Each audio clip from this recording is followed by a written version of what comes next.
Ya, puluhan orang calon jemaah haji Furoda gagal naik haji lantaran masalah visa. Sudah membayar hingga ratusan juta rupiah dan dijanjikan bisa berhaji tanpa antri bertahun-tahun. Justru pil pahit yang harus dirasakan. Dan untuk membahas lebih dalam hal ini, kita telah terhubung dengan Ibu Diah Pitaloka, Wakil Ketua Komisi 8 DPR RI yang saat ini berada di Makkah, Arab Saudi. Assalamualaikum waktu Jakarta, Ibu Diah. Waalaikumsalam, Mas. Ya, dan sebelumnya kami juga sudah mencoba mengundang pihak Ampuri dan Sapuhi selaku penyelenggara ibadah perjalanan ibadah umroh dan penyelenggara ibadah haji khusus dalam dialog ini, namun tidak ada yang bersedia untuk berdialog pada sore hari ini.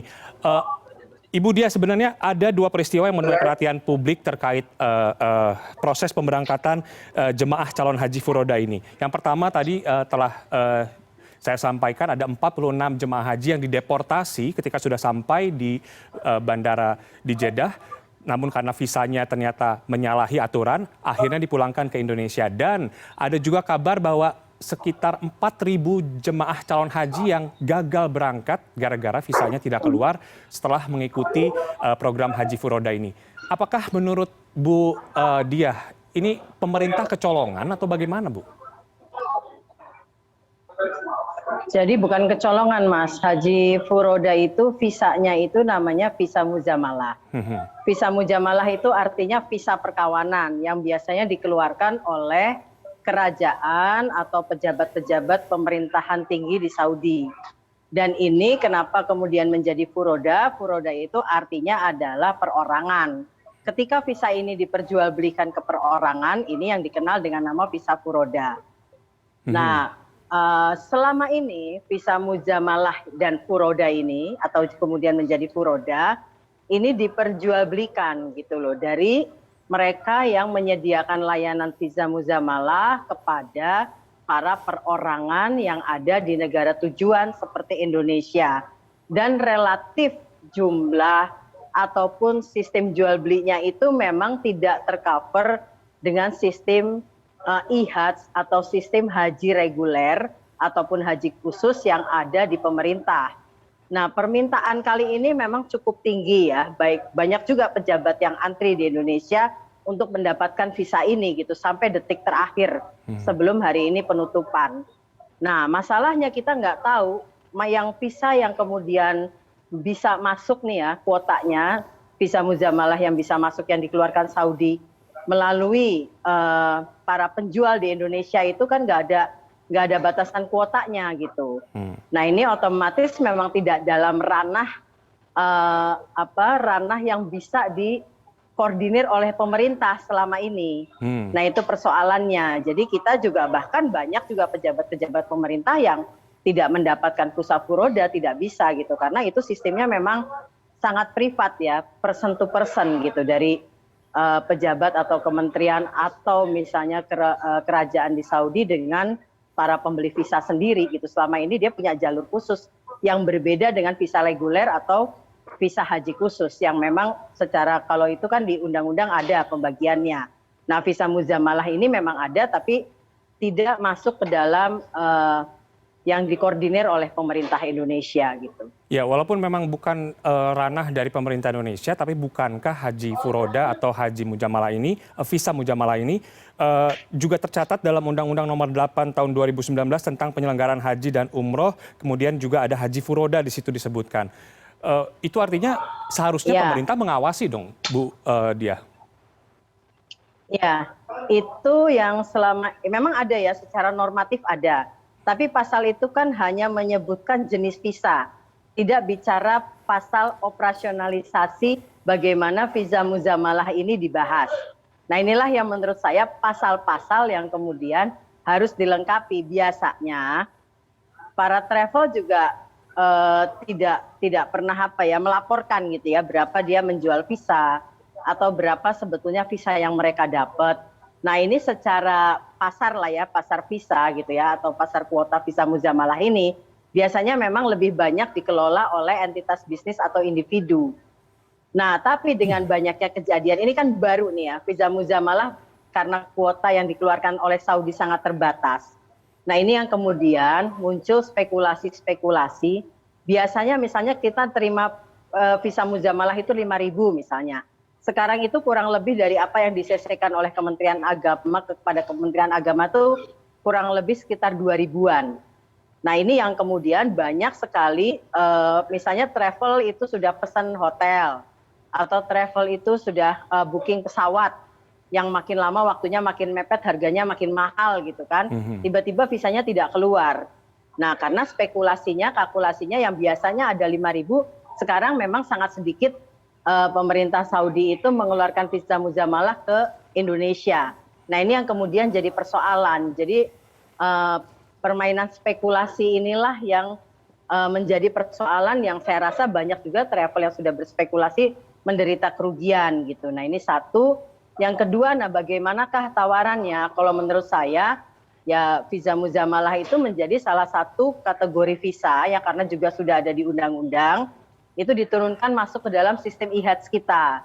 Jadi komunikasi semua visa yang masuk ke Indonesia, itu kita akan membangun satu portal yang sama dengan ada visa reguler, visa haji khusus, dan terakhir adalah yang juga ada di Undang-Undang Nomor 8, visa muzamalah. Nah ini yang selama ini belum banyak, ya ini usulan saya memang kemarin ngobrol juga dengan Dirjen Haji, untuk ini juga dimonitor atau juga walaupun tidak dikelola ya, tapi sifatnya minimal ada komunikasi antara pemerintah kita dengan pihak yang mengeluarkan visa muzamalah di Saudi gitu ya, di Arab, untuk apapun visa yang akan masuk ke tanah air itu melalui portal pemerintah sehingga termonitor. Dampaknya apa? Dampak baiknya adalah tidak muncul spekulan-spekulan yang terlalu tinggi gitu. Karena haji itu biasanya orang nunggu visa furoda itu baik kadang ada muntahan dari sisa kuota gitu ya, itu sampai detik terakhir.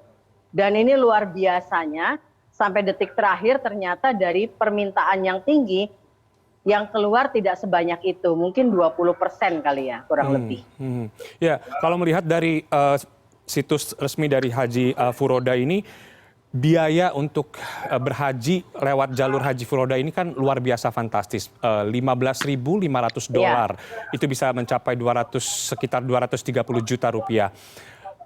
Bagaimana nantinya ke depannya? Apakah DPR melihat bahwa ada permainan oknum atau juga mafia yang bermain di sini, mengingat hal ini visa ini diperjualbelikan secara perorangan begitu kepada jemaah calon haji? Memang visa ini diperjualbelikan kepada perorangan. Ininya begitu ya, memang ranahnya begitu. Makanya namanya furoda gitu. Tidak melalui portal negara. Nah, tapi dengan banyaknya kemudian kerugian yang diderita oleh mereka yang menyediakan layanan haji dari visa furoda, ini kemudian membuat kita harus memikirkan kembali. Ini kan bicaranya perlindungan ya, baik perlindungan kepada travel haji khusus juga gitu sebagai entitas ekonomi, dan juga kepada jamaah. Karena banyak juga penipuan ya, penipuan yang minta nih uang di depan untuk membeli visa muzamalah, tapi ternyata visanya nggak keluar, uangnya juga nggak bisa diverifikasi atau hilang begitu saja. Ini banyak sekali kejadiannya tiap tahun gitu. Nah yang kedua, ya belum lagi ini, misalnya pemalsuan data, ini kan susah sekali dikonfirmasi. Arab itu sekarang sedang menerbitkan atau sedang membangun sistem haji terintegrasi. Terintegrasi itu bagaimana nanti semua itu pemesanan baik apply visa ataupun nanti masyairnya ataupun hotelnya nanti akan ada di portal khusus. Nah ini di beberapa negara maju sistem ini sudah diterapkan. Jadi para calon jemaah haji atau umroh itu nanti langsung membeli paket visa haji beserta paket haji, layanan haji ke dalam sistem portal yang akan dikeluarkan pemerintah Saudi. Nah ini juga menurut saya akan merubah banyak sekali sistem umroh dan perhajian di tanah air gitu. Nah ini yang harus kita cermati benar ya, dinamika perubahan sistem perhajian dan umroh di Arab Saudi. Dan yang kedua ya, visa ini memang sudah ibaratnya sudah jadi rahasia umum gitu ya, banyaknya penipuan harga, tingginya harga. Visanya sendiri itu berkisar antara 5.000 sampai terakhir ini bahkan dengan masyairnya $15.000. Visanya aja Mas, belum hotelnya, belum transportnya gitu ya. Dan ini luar biasa gitu. Dan itu anehnya banyak sekali orang yang membeli visa itu gitu, berapapun harganya gitu. Iya. Nah, artinya memang keinginan orang berhaji itu sangat tinggi gitu, dan keterbatasan kuota inilah yang kemudian menjadikan visa muzamalah atau furodah ini menjadi pasar visa yang alternatif yang menarik gitu bagi sebagian kalangan yang mampu. Ya, itu artinya ke-46 jemaah calon haji yang kemarin dideportasi dari Saudi itu bagaimana nasibnya? Apakah mereka memang menggunakan visa palsu atau memang menggunakan visa Malaysia dan Singapura yang menyalahi aturan, seharusnya menggunakan visa Indonesia, begitu? Analisa saya palsu, ada pemalsuan dokumen. Karena kalaupun dia agak susah ya, karena permohonan visa itu kan harus pakai paspor. Dan paspor orang-orang ini pastinya paspor Indonesia. Kalaupun keluar visa itu pasti melalui sebuah sistem yang diterbitkan oleh pemerintah Arab. Nah, tapi ini kan ternyata saya juga curiganya bukan Malaysia juga yang mengeluarkan. Kemungkinan besar pemalsuan dokumen. Karena begitu pemalsuan dokumen terjadi, begitu masuk sistem visa Arab, dibaca misalnya di bandara, yaitu tidak ada informasi ke dalam sistem yang dikeluarkan Saudi. Sekalipun banyak nih ya jemaah yang menggunakan visa negara lain, sejauh dia dikeluarkan oleh pemerintah Arab, itu pasti informasinya terintegrasi dengan sistem pervisaan di bandara Saudi. Nah, jadi kemungkinan besar menurut saya ini palsu, pemalsuan dokumen, Mas. Ya, itu artinya sudah ada celah kejahatan di situ, dan bahkan dari catatan kami PT Al-Fatih Indonesia Travel ini sudah beroperasi sejak tahun 2014 dan sudah beberapa kali memberangkatkan jemaah calon haji furoda begitu, dan baru kali ini saja ketahuan. Nah, itu kedepannya akan seperti apa? DPR rencananya akan menggelar, meminta pemerintah untuk memberikan sanksi. Apakah termasuk juga menanyakan atau meminta kejelasan dari Kementerian Agama terkait hal ini? Sebetulnya ini ranahnya pengawasan umroh dan haji di Kementerian Agama. Ini yang banyak sekali kasus ya, kasus dengan berbagai metode penipuan dari travel haji ataupun umroh. Ya, walaupun tidak semua, banyak juga yang benar-benar gitu ya pengusaha travel ini. Tapi di tengah celah ketidakpastian, celah adanya lubang dalam regulasi ataupun sistem birokrasi menyangkut perhajian dan umroh. Nah, ini tentu ya ini yang harus kita tutup gitu ya, bolong-bolong ini gitu. Karena masyarakat itu kan tidak tahu sebuah travel itu punya izin atau tidak. Sejauh dia kemudian tampil bonafit, membangun kepercayaan masyarakat, ya masyarakat ikut aja. Bahkan ini kan bukan kasus baru ya penipuan travel ini. Ini yang kita sudah ingatkan berkali-kali ke Kementerian Agama untuk juga memberikan sosialisasi, entah kalau nggak nasional ya per daerah lah. Kira-kira travel-travel mana yang menjadi atau memiliki izin dari Kementerian Agama. Nah, ini masuknya ranah pengawasan travel haji dan umroh. Karena memang sebelum sebuah travel itu menjadi travel haji dan umroh, dia itu berawal dari travel wisata. Nah, kadang banyak sekali lah, bukan kadang ya, banyak sekali travel haji dan umroh yang tidak memiliki izin gitu loh. Tapi beroperasi, ya syukur kalau misalnya itu benar. Nah, tapi banyak juga yang tidak benar begini gitu. Nah, ini kan kasihan masyarakat kan tidak bisa tahu gitu mana yang benar, mana yang enggak. Nah, ini menurut saya juga salah satu tugas dari Kementerian Agama. Baik, terima kasih Ibu Dia Pitaloka, Wakil Ketua Komisi 8 DPR RI yang sudah bersedia bergabung bersama CNN Indonesia Newsroom kali ini. Mudah-mudahan saja kita doakan tidak ada lagi masyarakat yang dirugikan, dan tentunya pemerintah mengawasi dengan ketat ke depannya penyelenggaraan ibadah haji dan umroh di Indonesia. Terima kasih Bu Dia. Assalamualaikum warahmatullahi wabarakatuh. Salam sehat selalu. Waalaikumsalam warahmatullahi wabarakatuh.